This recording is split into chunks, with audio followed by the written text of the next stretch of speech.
예, 3페이지 중반에 마가복음 3장 20절부터 35절을 인용했는데 그 말씀을 봅니다. 집에 들어가시니 무리가 다시 모임으로 식사할 겨를도 없는지라 예수의 친족들이, 여기는 어머니 형제자매들이라고 하지 않고 친족들이라고 그렇게 했죠. 듣고 그를 붙들러 나왔다 이렇게. 이게 예수를 정상으로 보지 않았던 거죠. 가족도. 붙들러 나오니 이는 그가 미쳤다 합니다. 가족들이 예수를 미쳤다고 생각을 한 거예요. 말하자면 귀신 들렸다고 생각한 거죠.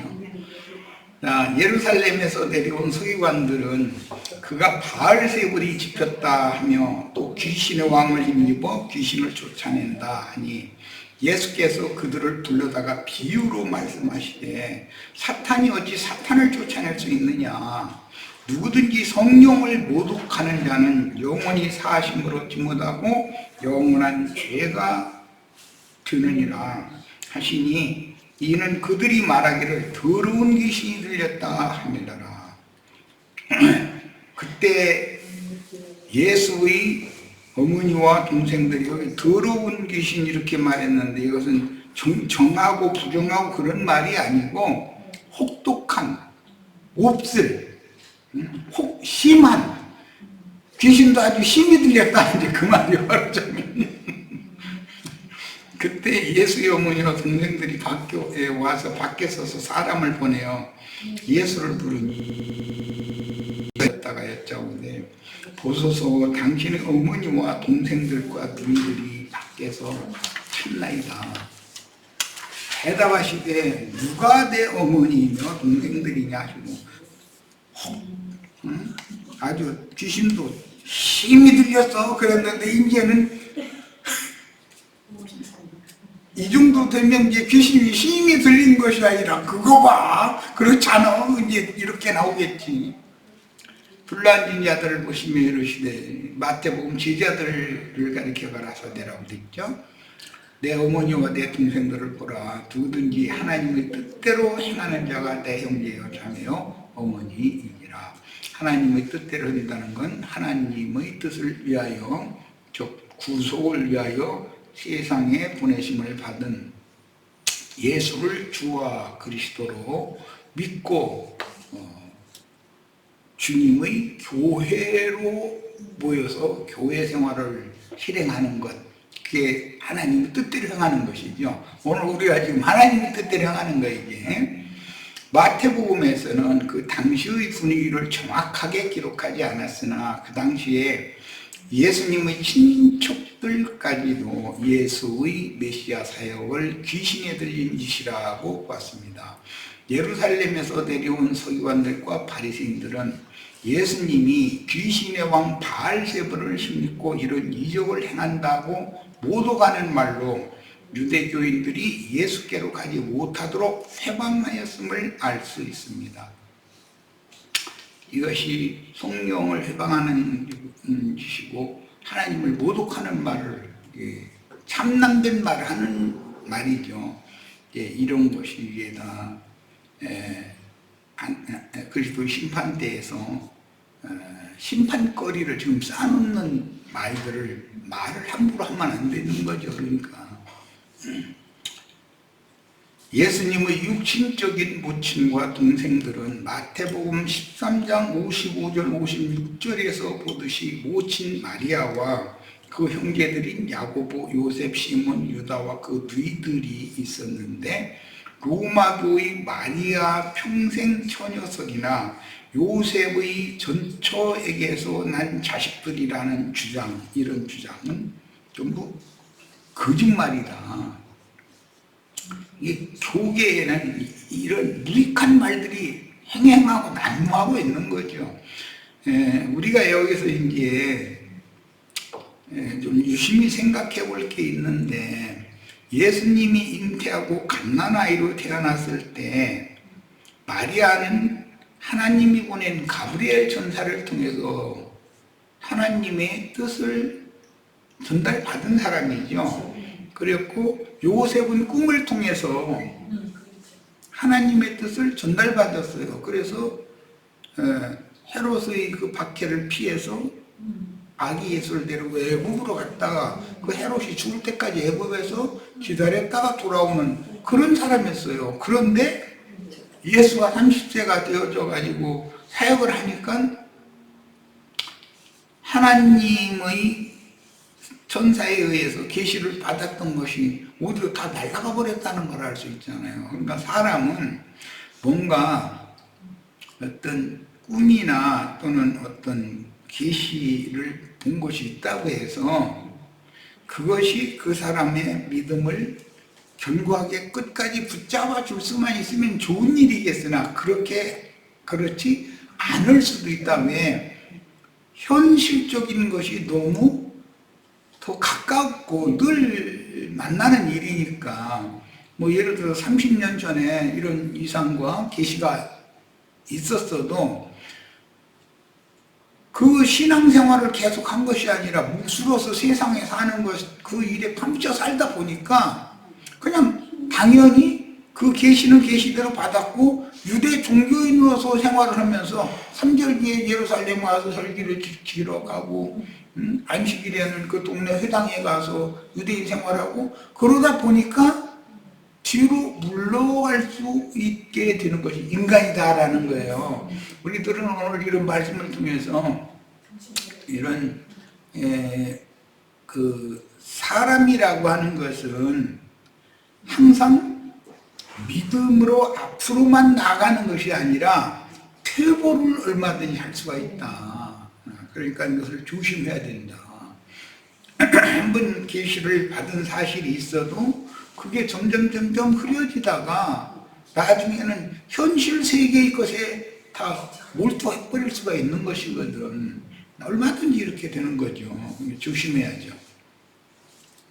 예수의 모친 마리아는 훗날 예수님 생전의 마지막 유월절을 앞두고 예루살렘에 입성하실 때 갈릴리에서부터 예루살렘까지 동행한 무리 중에 함께 가담하여 예수의 처형 장면을 지켜봤다. 요한복음 19장 25절에 얘기 나오죠.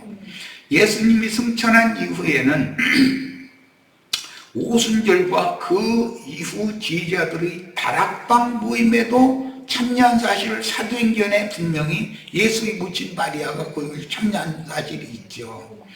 자, 또한 육신적인 주 형제 야고보는 예루살렘 교회의 기둥같이 여기는 영적 지도자들 중 한 사람이 되었으며 유다는 신약 성경의 유다서를 남겼습니다. 그런데 같은 형제인데 그 서신을 쓴 글의 내용을 보면 야고보라는 사람과 유다라는 사람은 영이 전혀 다른 것을 알 수가 있죠.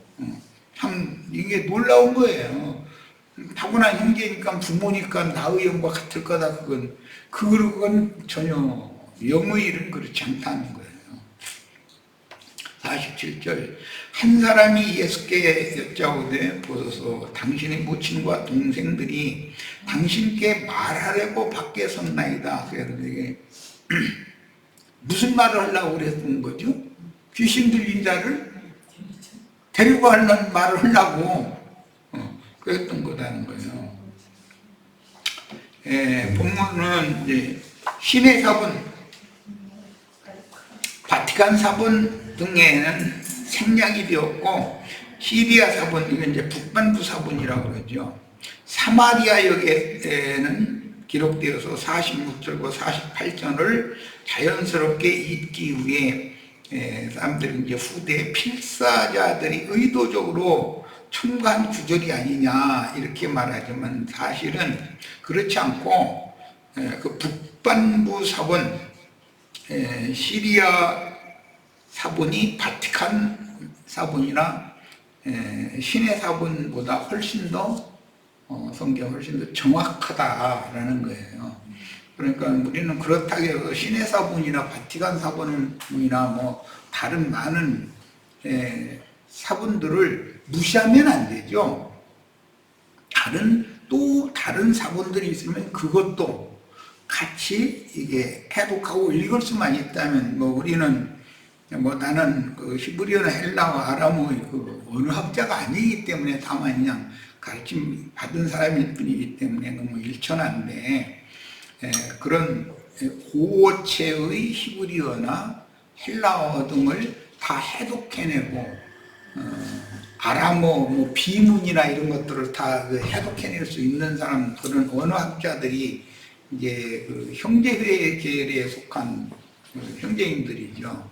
그분들이 이제 뭐 성경 좋은 번역본들도 그분들이 많이 채택도 하고 추천도 하고 그러는데, 흔히 말하는 그 형제회 계열 미국을 세운 그분들이 청교도물이라고 그러죠. 재침례 교도들 또는 청교도들 이렇게 부르는데, 그분들 중에는 아주 이 언어에 아주 등통한 학자들이 많아요. 형제회에 가보면 거기에서 만들어준 히브리어 헬라어 원문이라고 그러죠. 원문은 아니고 이제 필사본을 현대화된 히브리어나 헬라어로 이렇게 번역한 책들, 또 그 단어 사전들, 성구 사전들, 이런 것들이 다 그 형제에서 원래가 나온 거거든요. 그걸 오늘날 기독교계가 이제 가지고 발표를 많이 하는 거예요. 그리고 책장사들이, 형제에는 뭐 이 영서라고 그러는 아주 책장사, 형제에는 책장사 하는 사람들이다, 이렇게 생각하면 되죠. 많은 메시지와 뭐 어마어마한 그런 책들이 형제에서 나오죠. 나는 이제 그런 계보에서 이제 그 신앙 교육을 받았지만, 그분들과 대화를 나눠보면 그분들의 그 막 깊은 그 언어학에 대한 그 지식, 그 인류사로부터 시작해서 언어의 변천사 뭐 이런 것을 쭉 설명해 들으면 많이 골치가 아파. 얼마나 그냥 그런지. 그런데 그런 그 은사자들을 세상에 보내신 것도 하나님의 일의 일환이기 때문에 우리는 그분들의 노고를 믿음으로 받아들여야 되고, 그렇지만 그분들이 이제 제일 문제 삼는 것은 이제 성경 번역학이라고 이제 흔히들 그렇게 말하는데, 그런 학문이 다 형제계열에서부터 나오는 거는 신학이라고 하는 것이 근원적으로. 구약 성경이야 알렉산더로 말미암은 70인역 아람어와 히브리어로 되어 있는 구약 성경을 헬라어로 번역을 한 그 성경이 70인역인데, 예수님도 그 70인역을 읽고 가르친 거예요, 그걸로. 사실은. 그랬고, 이제 그 후에도 이제 성경 번역 문제들이, 많은 문제들이 제기가 되는데, 종교 개혁자들이 독일에서 개혁자들이 일어나서, 루터가 그 독일 사람이잖아요. 했기 때문에 그 독일의 언어학자였던 그 알란트라고 하는 분의 독일어 성경을 영어로 옮긴 것이 굉장히 이제 유명하고, 나중에 영국의 그 제임스 왕이라고 하는 사람에 의해서 KJV라고 하는 킹제임스 번역이라고 그러죠. 그게 이제 미국이 발견되었을 때 그 두 가지의, 그러니까 알란트 번역본과 킹제임스 번역본, 요 두 가지 성경이 그들이 사용하던, 형제가 사용하던 성경이기 때문에 나는 이제 그 계보의 성경으로 가르침을 받은 사람이고, 바티칸 계보의 성경이 이제 한글, 우리가 지금 사용하는 모든 성경은 바티칸 계보이기 때문에 약간의 차이들이 많이 있어요. 어떤 단어를 어떤 데서는 어떤 의미로 어떤 개념으로 그 단어를 주택해서 이렇게 번역을 하느냐 하는 이 번역학의 문제가 굉장히 예민하게 교계에는 많은 문제를 일으키기도 했었는데, 최근에는 개역 개정 성경에 보면 난하주를 다 만들어 가지고 이 안디옥 사본이라고, 시리아 사본 안디옥 사본이라고 하는 그 최근에 발견된 사본도 다 보충 자료로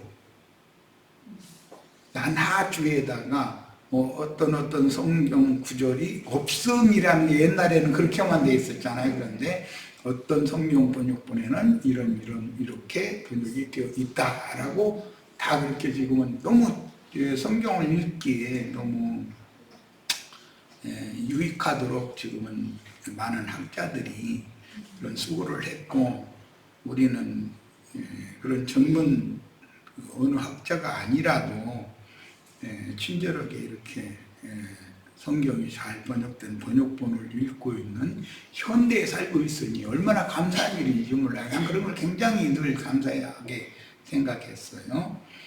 자, 그래서 안디옥 계보의 성경이 오히려 사마리아 사본이라고 그러죠. 이 성경이 바티칸 계보, 로마교에서 반포한 성경보다 훨씬 더 정확한 부분들이 많다. 그러니까 어느 성경 개척하지 말고 대조해 가면서 여러 번역본을 읽는 것. 다 우리는 어느 성경에 어떤 문장이 나오면 이것이 맞다 저것이 맞다 우리가 확정을 하면 안 되죠.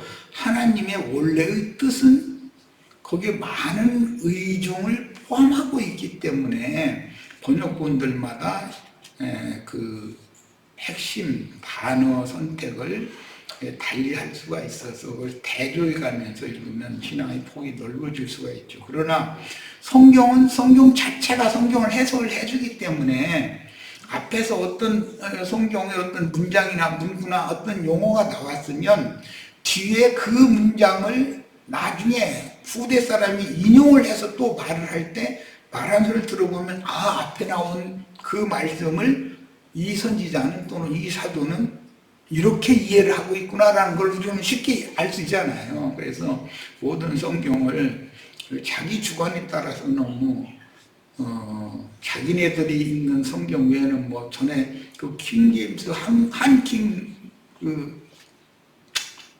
그 친구 내가 이제 한 번 만난 적이 있는데, 킹제임스 성경 아니면 전부 마귀 성경이기 때문에 다른 성경을 읽으면 전부 마귀 자식들이라고 막 이래가면서 싸걸래요.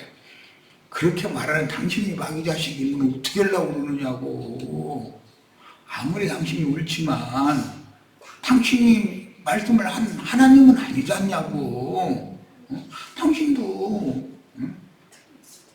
그 어느 학자들이 번역을 해준 걸 가지고 그걸 가지고 읽으면서 그 성경으로 난 은혜를 받았다, 그 정도 얘기를 하면 되는 일이지, 뭐 다른 성경을 읽으면 다 마귀 자식들이고 이런 식으로 이렇게 독단적인 얘기는 너무 심하지 않냐. 이제 내가 그런 얘기를 했더니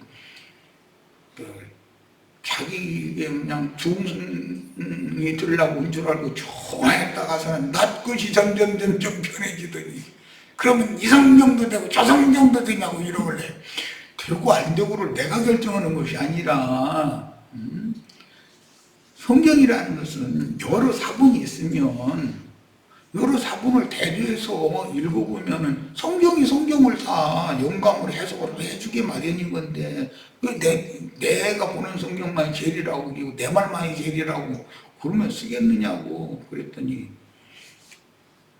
별로 안 좋은 낯으로 이렇게 헤어진 적이 있는데, 사람이 너무 자기가 뭐 그냥 좀 본 것이 있다 그러면 너무 지나치리 많지 독단적이 되고 그러면 안 된다는 거예요.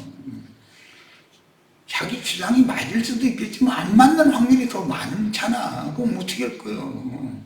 자기보다 훨씬 더 훌륭한 앞선 선진들이 다 성경, 우리는 원본 성경 만약에 사본 어디서 나왔다고 해도 고어체로 되어 있는 히브리어나 아람어 이런 거 해독할 만한 능력이 있어. 우리가 무슨 그런 언어학을 전문으로 한 것도 아니고 그분들이 해독을 해놓은 걸 가지고서 그것도 짜깁기 한 거거든. 여러 쪼가리 사본들이 나오기 때문에 그런 수고들을 한 바탕에 우리가 이런 좋은 성경을 읽고 있으니 감사하게 생각하고,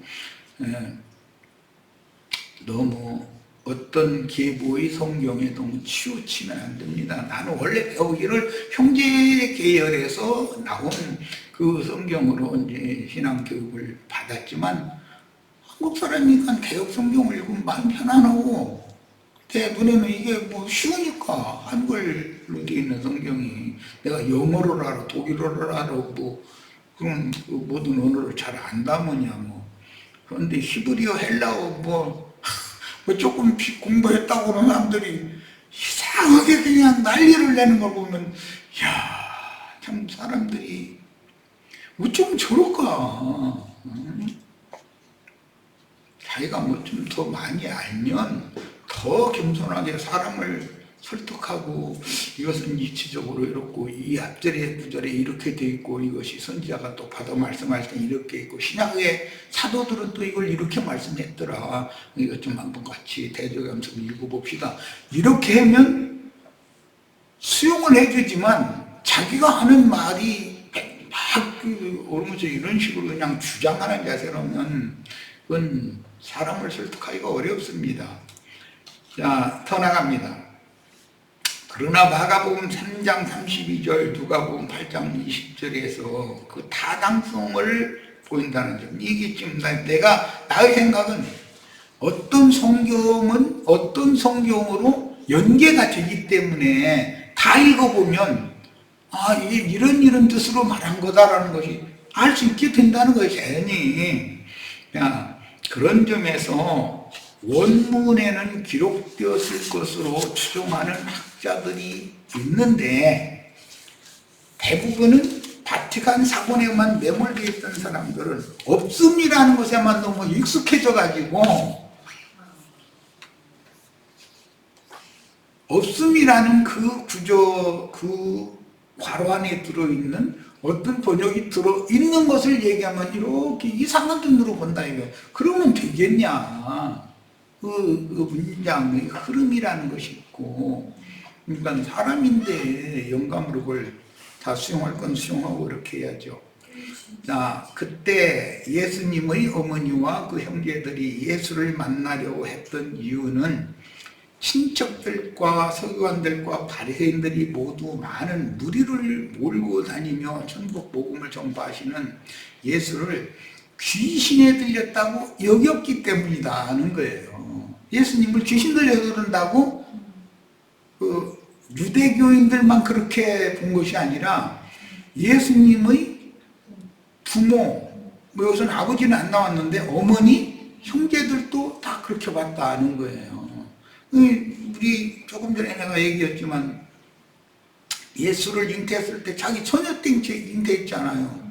그런데 그때 하나님의 천사인 가브리엘의 그 전언을 듣고서 그걸 믿었잖아요. 그리고 마리아의 손가락에 가지고 그 자기 사촌인가 요한의 어머니한테 가서 하나님을 찬송하는 그런 찬송도 하고 그랬던 사람인데 30년 후에 이렇게 바꿔졌다는 걸 보면은, 이야, 참, 사람이 뭔가 한번 봤다, 들었다, 뭐 깨달았다, 그때 은혜 받았다 한 것이, 그게 계속 믿음을 지키고 달려갈 길을 마치고 한다라고 하는 이 유지한다는 것이 얼마나 중요한가.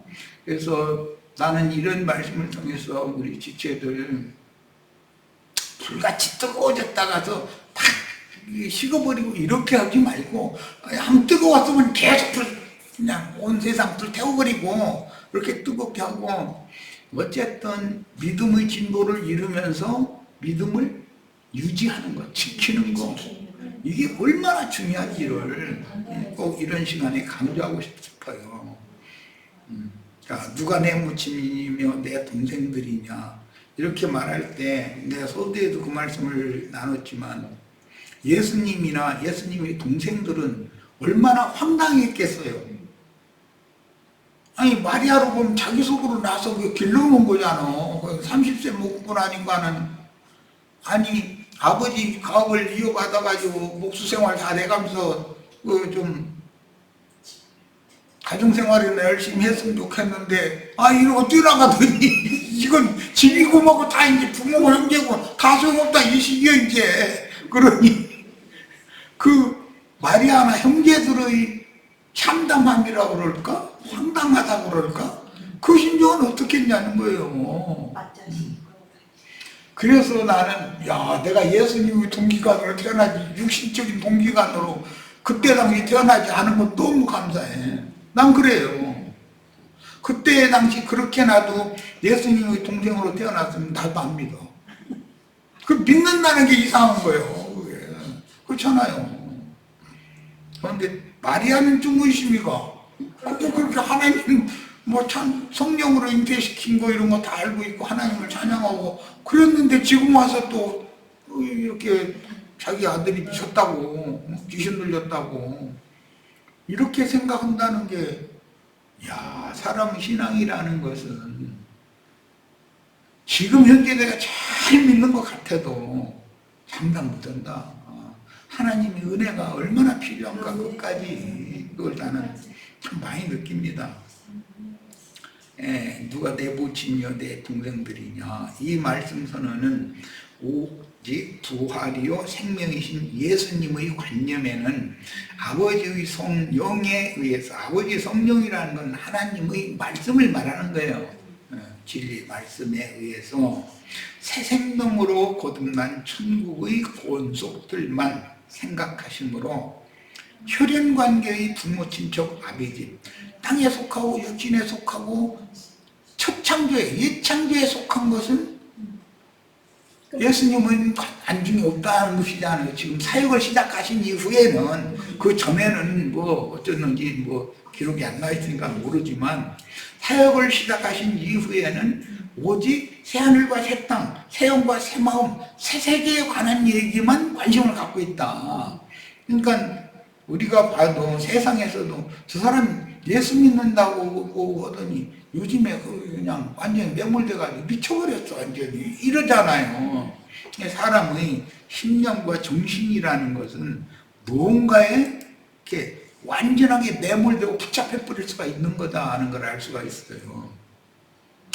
자, 그 다음에 이제 마지막 단락입니다. 육신적인 부모와 친척을 떠나지 않으면 믿음의 조상 아브라함의 발자취를 따르는 진정한 신앙인이 될 수가 없으므로 매우 중요한 말이고 많은 설명이 필요한데 주님은 믿음의 세계에서 하나님의 권속인 영적 부모 형제의 자매를 이해시키려고 이런 말씀을 하시는 것이다. 성경은 우리가 다 믿음 안에 있는 사람이라고 말하면 믿음의 조상인 아브라함의 후손이다 그 말이죠. 육신적으로 우리 아버지가 누구다 그런 것을 말을 해야 소용없어요. 이주시대 때 무슨 양반 가문이었고 다 들어보면 양반 가문 아니었던 사람은 족보 얘기할 때 우리는 상문 가문이었어.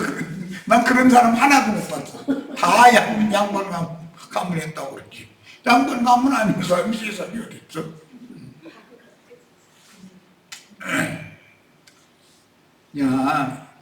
이거는 아브라함의 신앙이라는 것은 첫째가 본토 친척 아비집을 떠나서 하나님이 지시하는 땅으로 가는 거예요. 그러니까 이것은 첫 아담 세계의 저주받은 하늘과 땅, 육신에 속하고 물질계에 속한 것을 떠나서 영이신 하나님의 새 세계, 하나님의 영과 하나님의 정신세계로 돌아가는 것을 성경이 신앙이라고 그러는 거다. 믿음이라고 그러는 거다. 그러니까 옛 창조에 속한 것을 떠나지 않고 그냥 현상 유지를 해가면서 무언가 믿음 생활도 잘하려고 하는 것은 그건 이치에 맞지 않는 거라는 거예요, 기본적으로. 그래서 이제 오늘 우리 형제 자매님들은 이런 말씀을 통해서 내가 과연